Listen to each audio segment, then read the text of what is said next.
Operation സിന്ദൂറിന് മുമ്പ്, അതായത് പഹൽഗാം ഭീകരാക്രമണത്തിന് ശേഷം പ്രധാനമന്ത്രി നരേന്ദ്രമോദി പറഞ്ഞത് ഈ ആക്രമണവുമായി ബന്ധപ്പെട്ട് ആര് എവിടെയായിരുന്നാലും അവരെ തീർത്തിരിക്കണമെന്നാണ്. ആ ദൃഢനിശ്ചയം പ്രധാനമന്ത്രി നരേന്ദ്രമോദി എടുക്കുകയും ചെയ്തിരുന്നു.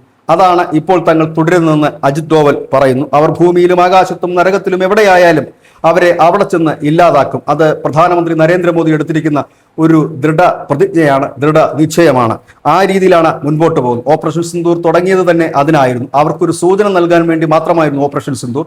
ഇനിയുള്ളത് സൂചന ആയിരിക്കില്ല. അവരെ പൂർണ്ണമായി ഇല്ലാതാക്കുന്നത് വരെ ഈ പോരാട്ടം തുടരും. അവസാന തുള്ളി രക്തം വരെ അതിനായി വിനിയോഗിക്കും. കാരണം ഈ പോരാട്ടം തുടരും എന്ന് മാത്രവുമല്ല, ഇനി വിശ്രമമില്ലാത്ത ഒരു നീക്കത്തിലേക്കായിരിക്കും. അവരെ പിന്തുടർന്ന് തങ്ങൾ വധിക്കുമെന്ന് പറയുമ്പോൾ അജ്ഞാതരുടെ പിന്നിലും ഇന്ത്യയാണെന്നുള്ള പാകിസ്ഥാന്റെ ആരോപണത്തെ ഒരർത്ഥത്തിൽ അല്ലെങ്കിൽ മറ്റൊരർത്ഥത്തിൽ ശരിവെക്കുന്ന തരത്തിലേക്കായി പോയില്ലേ എന്ന് നമുക്ക് തോന്നാം. ഒരുപക്ഷെ അങ്ങനെയും ആയിരിക്കാം. ഏതായാലും വലിയ രീതിയിലുള്ള ഒരു പോരാട്ടത്തിന് ഇന്ത്യ തയ്യാറെടുക്കുന്നു എന്നാണ് അജിത് ഡോവലിന്റെ വാക്കുകളിൽ നിന്നും മനസ്സിലാക്കാൻ കഴിയുന്നത്. News desk news India Malayalam.